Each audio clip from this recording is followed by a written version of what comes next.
Yeah, good afternoon everybody, and welcome back to our channel. It's the adventures of a New Zealand expat in the Philippines. So following on from the harvesting of the tilapia, it's all been delivered, well it's all been sold, and well, that's a good job, so that pays for the grocery bill for the week. Anyway, we did order some new fingerlings about 3 weeks ago, and they're in the holding net now because they have to grow just a little bit before we put them in the big net, because they might swim out of the holes, the smaller ones that is. So we don't like taking the chance, so we hold them for maybe a month when they first arrive here in a net that's smaller mesh. It's a black net, and they're in there at the moment, so we're getting ready for attaching this the green net here. It's a very strong net, and it's 9 meters long by 4 meters wide, and as you can see it's the sides are sort of 1.5 meters, so that's the size of it, 9.9 meters and by 4 meters by 1.5 deep, and hopefully that'll hold in the next batch of fingerlings that we purchase. It'll hold 15,000, so sounds pretty good. So probably next week early we'll start attaching the net and then transferring the fingerlings, and that's where they'll stay for 4 months, 5 months, until harvest time.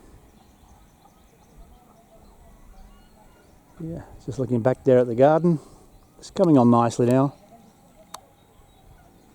Bonnie's done a lot of work in there. We put the netting up there, another net, but not quite as strong as this, but it keeps the turkeys, the chickens and everything else that's not wanted in there. So that's that's done now. That's on the rear of the house, and my fish tanks there, and just putting around again. There's a salicot that we sit and gaze at the sunset of some evenings.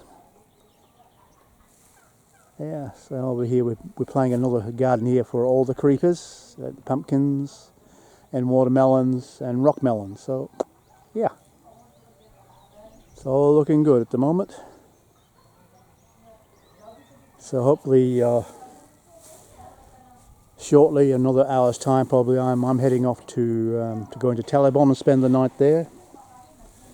I usually try and stay there at least one night a week and just catch up, do a bit of shopping that I need for personal needs. And also I have to go and draw some money from the bank, because it's hard to get anything here without even a sniff of money. So I've come to the stage where I need to go to the bank. So well, that's good. So hopefully tomorrow morning I try, if it's available, or he's available, to catch up with Terence. In Talibon we usually have breakfast together on a Sunday morning when we can make it, at our favourite place, the Vidasto restaurant opposite the cultural centre in Talibon, and we spend an hour and a half together and catch up with things, and because we're actually come from the same place in Manchester, it's like a kindred spirit between us. So we know each other thinks, and our dry sense of humour sometimes is lost on a lot of people because we're from Manchester. So well, that's my excuse, and I will stick to that. So and for now then, I'll thank you for watching, and hope to see you and catch up with you next time we update on our channel about what's happening here in Zamora and all around us. So thanks for watching, and I'll see you next time. Good afternoon and God bless.